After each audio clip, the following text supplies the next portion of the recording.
រួយជែកខោកបយហើយពាក់ស្បែកជើងក្រវ៉ាត់កែងបើសិនជាប្អូនបានលឺហើយសូមមករកម្ដាយចាំនៅវេទិកាហើយបើសិនជាបងកម្លាំងដែលគាត់បានការពារសន្តិសុខបើសិនជាឃើញហើយសូមនាំប្អូនប្រុសមកជួបម្ដាយគាត់នៅវេទិកាផងចាសូមអរគុណបាទយើងឃើញថាខ្សែទឹកខាងក្នុងសវណ្ណពេត្រាបាត់ដំបងសជីបាទឯកសន្តានចម្រុះវាឯកខ្សែទឹកខាងក្រៅនរិនរាំងសីពិជ័យចិត្តបុត្របាទដែលមានឯកសន្តានពណ៌ក្រហមបាទជើងចង្វាពណ៌សបាទយើងមើលពីចុងទីនេះទៅគឺគូទាំងពីរនេះបានពាក់ទឹមជាមួយគ្នាបាទខ្សែទឹកខាងក្នុងនិងក្រៅគឺពាក់ទឹមគ្នាតាំងពីដើមទីមកបាទឈោងចាប់កងពាន់ទី2នេះគឺឃើញថានរិនរាំងសីពិជ័យចិត្តបុត្រខ្សែទឹកខាងក្រៅបាទកំពុងតែបន្ថែមល្បឿនរីឯសវណ្ណពេត្រាបាត់ដំបងសជីក៏កំពុងតែបន្ថែមល្បឿនដូចគ្នាដែរដើម្បីដណ្ដើមយកជ័យជំនះនៅក្នុងការប្រកួតនាពេលនេះបាទទោះបីយ៉ាងណាយើងឃើញថានរិនរាំងសីពិជ័យចិត្តបុត្របាទឯកសន្តានពណ៌ក្រហមជើងចង្វាពណ៌សខ្សែទឹកខាងក្រៅបាទកំពុងតែសង្កត់គូប្រកួតរីឯសវណ្ណពេត្រាបាត់ដំបងសជីក៏កំពុងតែបន្ថែមល្បឿនផងដែរចាឥឡូវនេះកំពុងតែទទួលបានសម្លេងហូកញ្ជ្រៀវចាបាទពេលនេះយើងឃើញថានរិនរាំងសីពិជ័យចិត្តបុត្រឯកសន្តានពណ៌ក្រហមជើងចង្វាពណ៌សមើលទៅដូចនាគពាន់ទៅចឹងបាទគឺសង្ហាមែនទែនបណ្ដោយបាទឥឡូវនេះបានគៀកដល់ទីហើយហូមួយមកលើស្ទឹងសង្កែបាទពោពេញទៅដោយ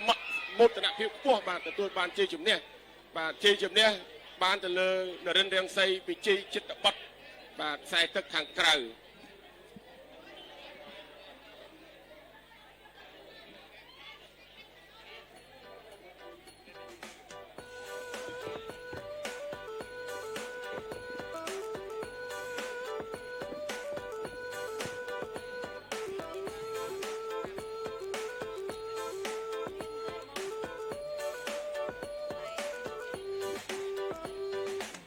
ឆ្លៀតនៅក្នុងឱកាសនេះក៏សូមថ្លែងអំណរគុណជាបន្តដល់សាកលវិទ្យាល័យគ្រប់គ្រងនិងសេដ្ឋកិច្ច UME ដែលពោពេញទៅដោយសាស្ត្រាចារ្យជាតិនិងអន្តរជាតិជាច្រើនរូបដែលមានចំណេះដឹងនិងបទពិសោធន៍ក្នុងការបង្រៀននិងមានវិធីសាស្ត្របង្រៀនច្រើនរបៀបដែលជួយឲ្យនិស្សិតទទួលបានចំណេះដឹងនិងជំនាញយ៉ាងពិតប្រាកដ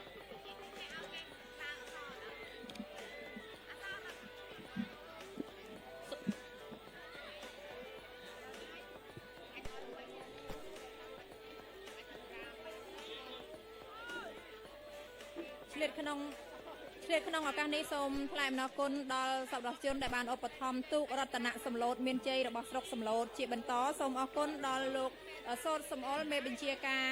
រពារព្រំដែនគោកលេខ823ថាវិការ 10,000 រៀលអរគុណដល់លោកយួមសាយឿតមេបញ្ជាការរងកងរាជបុត្រហាត់ស្រុកសម្លូត 10,000 រៀល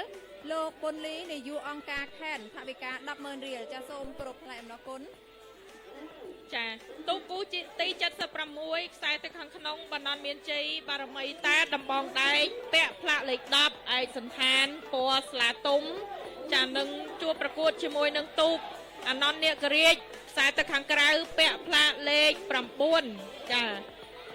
ឯកសន្តានពណ៌សឥឡូវនេះយើងឃើញថាខ្សែទឹកខាងក្នុងកំពុងតែខិតខំប្រឹងប្រែងហើយប្រឹងទៀតដើម្បីមកដល់ទីជ័យជំនះឥឡូវនេះដកខ្លួនឆ្ងាយហើយពីទូកខ្សែទឹកខាងក្រៅជាលទ្ធផលយើងមើលឃើញទាំងអស់គ្នាហើយគឺទទួលបានជ័យជំនះទៅលើទូក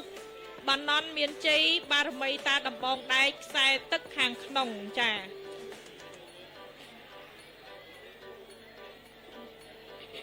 ចំពោះគូទី77គឺទូកអនុវិទ្យាល័យព្រេងនរិនសជ័យពាក់ផ្លាកលេខ11ប្រកួតជាមួយនឹងទូកមជ្ឈមណ្ឌលកែស៊ីនួនសែនជ័យបារមីមានរិទ្ធពាក់ផ្លាកលេខ14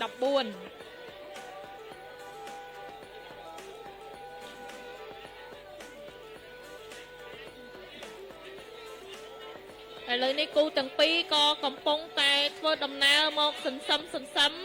ចាគៀកកាត់នឹងចិត្តមកដល់មុខវេទិកាកតញ្ញូហើយខ្សែទឹកខាងក្រៅហាក់បីដូចជានៅឆ្ងាយខ្សែទឹកខាងក្នុងដកខ្លួនបន្តិចចា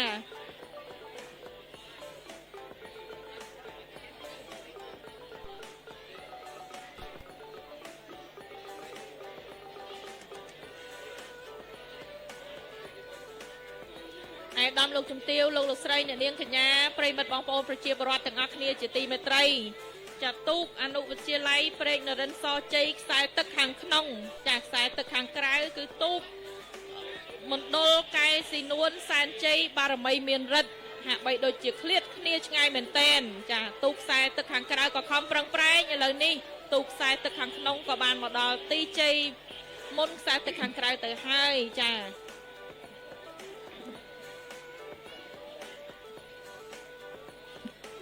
អាដាមលោកជំទាវលោកលោកស្រីអ្នកនាងកញ្ញាបងប្អូនប្រជាពលរដ្ឋទាំងអស់គ្នាជាទីគោរពទូកគូទី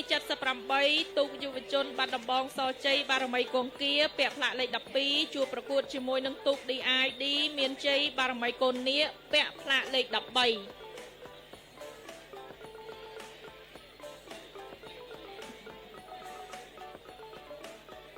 ចាសូមថ្លែងអំណរ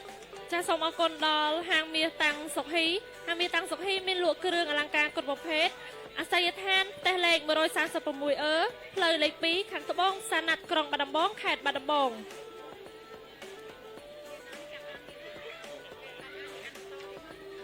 ចាឥឡូវនេះទូក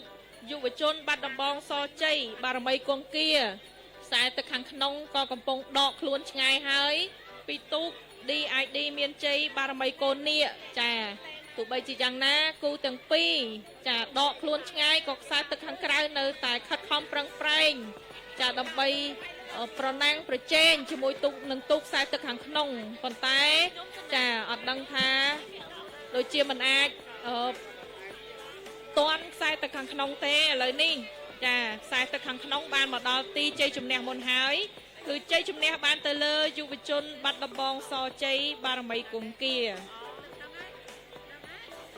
អាដាមលោកជំទាវលោកលោកស្រីបងប្អូនប្រជាពលរដ្ឋជាទីមេត្រីការប្រកួតជាបន្តគឺការប្រកួតទូកខ្លីប្រពៃណីបរោះចំណុះ22នាក់នៅក្នុងពូល A ជុំទី5គូទី79កន្លងថោងសំរោងពេជ្រពាក់ផ្លាកលេខ16ជួបប្រកួតជាមួយនឹងកំរៀងសែនជ័យបារមីជ័យដែនពាក់ផ្លាកលេខ15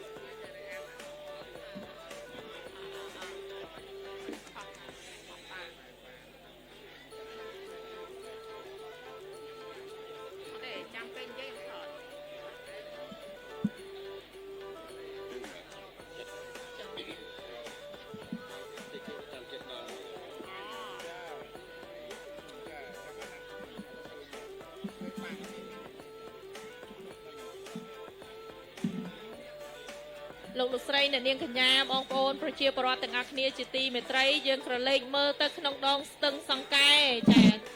ចំពោះគូជាបន្តនេះក៏កំពុងតែខិតខំប្រឹងប្រែងមិនថាខ្សែទឹកខាងក្រៅខ្សែទឹកខាងក្នុងចាគឺ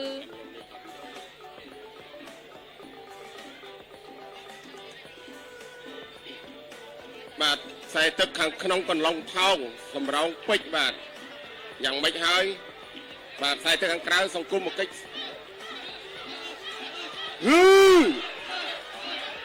បាទចាយ៉ាងណាទៅហើយបាទក្បាលទូកបាទជ័យជំនះបានទៅលើខ្សែទឹកខាងក្រៅមកបន្តិចបាទគឺកំរៀងសែនជ័យបារមីជ័យដែនបាទ